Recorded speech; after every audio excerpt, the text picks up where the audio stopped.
Uy, parang nasusunog ang bulsa mo dahil sa bill ng kuryente, no?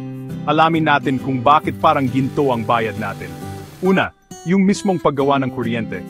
Dito sa Pilipinas, malaki ang gastos natin sa panggatong tulad ng uling at langis na galing pa sa ibang bansa. At alam mo ba, mahal ang mga yon. Pangalawa, yung mga inaangkat nating panggatong. Pabago-bago ang presyo nila sa buong mundo, kaya tumataas ang presyo ng langis at uling, pati na rin ang ating bayarin sa kuryente. Pangatlo, yung pag-ayos at pagpapatakbo ng mga planta ng kuryente. Malaki ang gastos para masigurong maayos ang takbo ng mga yan. At syempre, tayo ang nagbabayad. Masarap tumira sa isang arkipelago, pero ang hirap naman mag-maintain ng napakalaking sistema ng kuryente. Mas maraming isla, mas malaki ang gastos. At huwag nating kalimutan ang kompetisyon o ang kawalan nito.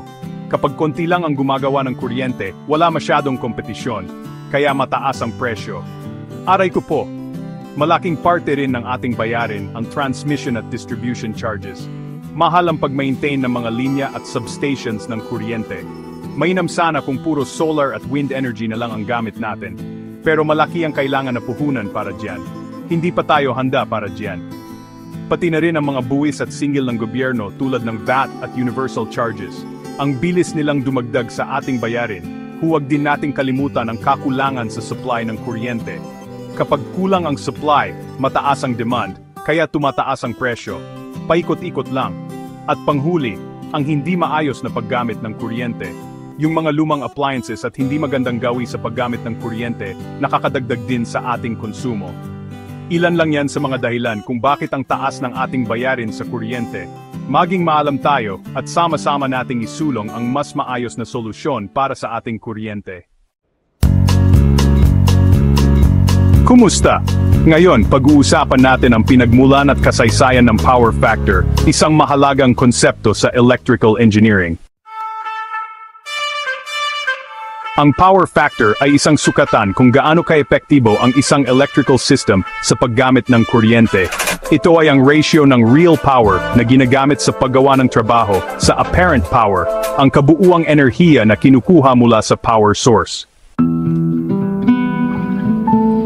Ang konsepto ng power factor ay unang naunawaan noong ika-19 na siglo, kasabay ng pag-unlad ng alternating current AC systems. Si Nikola Tesla, ang inventor ng AC system, ang nagpakilala sa kahalagahan ng phase difference sa pagitan ng voltage at current. Noong unang bahagi ng ika-20 siglo, napansin ng mga electrical engineers na hindi lahat ng enerhiyang ipinapadala sa isang system ay nagagamit ng epektibo. Ang pagkakaroon ng mga inductive at capacitive loads ay nagdudulot ng phase shift na bumabawas sa efficiency ng mga makina at power grids. Dahil dito, ipinakilala ang konsepto ng power factor correction gamit ang capacitors at synchronous motors upang mapabuti ang efficiency. Ngayon, ang power factor ay mahalaga sa mga industriya at bahay upang bawasan ang pagkawala ng enerhiya at makatipid sa singil sa kuryente. Ang mga kumpanya ng kuryente ay gumagamit ng power factor correction upang mapanatili ang maayos at episyenteng daloy ng mga kapuso. Ilan sa atin ang nagulat sa taas ng bill ng kuryente nitong mga nakaraang buwan. Parang kailan lang, kayang-kaya pang abutin ng piso ang 1 kilowatt hour. Ngayon, parang piso na lang ang binabawas sa bawat gamit ng appliances.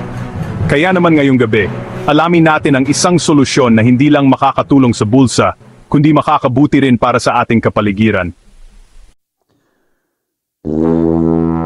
Alam nyo ba, mga kapuso, hindi lahat ng kuryenteng ipinapadala sa ating mga bahay at negosyo ay nagagamit natin ng maayos. May tinatawag tayong reactive power. Ito yung kuryenteng parang nagpa-party-party lang sa ating mga linya, hindi naman talaga nagtatrabaho. Kapag mataas ang reactive power, para kang nagbabayad ng extra baggage fee sa eroplano, hindi naman kailangan, pero kasama sa bill. Dito pumapasok ang power factor corrector. Isipin nyo, parang traffic enforcer ito ng kuryente. Tinatanggal nito ang mga sagabal sa daloy ng kuryente para mas episyente ang paggamit nito. Para sa mga may negosyo dyan, pamilyar ba kayo sa demand charge? Ito yung singil batay sa pinakakamataas na konsumo ng kuryente sa isang takdang oras. Kapag mataas ang reactive power, tumataas din ang demand charge, at syempre, mas malaki ang babayaran. Pero dahil sa power factor corrector, nagiging mas maayos ang daloy ng kuryente, kaya mas mababa ang demand na naitatala. Mas sulit, diba? Hindi lang puro tipid ang hatid ng power factor corrector, mga kapuso, may bonus pang pag-aalaga sa ating mga appliances. Kapag mataas kasi ang power factor, parang laging nagmamartsa sa initan ng ating mga gamit. Madaling masira at mapudpod. Pero kapag gumagamit tayo ng power factor corrector, para tayong naglagay ng cooling system sa ating mga appliances. Alam nyo ba, mga kapuso, may mga electric utility companies na nagpapataw ng karagdagang bayarin sa mga consumer na may mababang power factor. Parang traffic violation ticket din yan, dagdag gastos dahil sa hindi pagsunod sa patakaran. Pero huwag mag-alala, may paraan para maiwasan ang mga penalty charges na yan. Sa pamamagitan ng paggamit ng power factor corrector, mas mapapanatili nating mataas ang ating power factor. Kaya naman, ang power factor corrector ay hindi lang investment para sa ating bulsa, kundi proteksyon na rin mula sa mga hindi inaasahang bayarin. Sa panahon ngayon, mahalaga ang bawat patak ng kuryente. At alam niyo ba, ang paggamit ng power factor corrector ay malaking tulong sa pagkonserba ng enerhiya.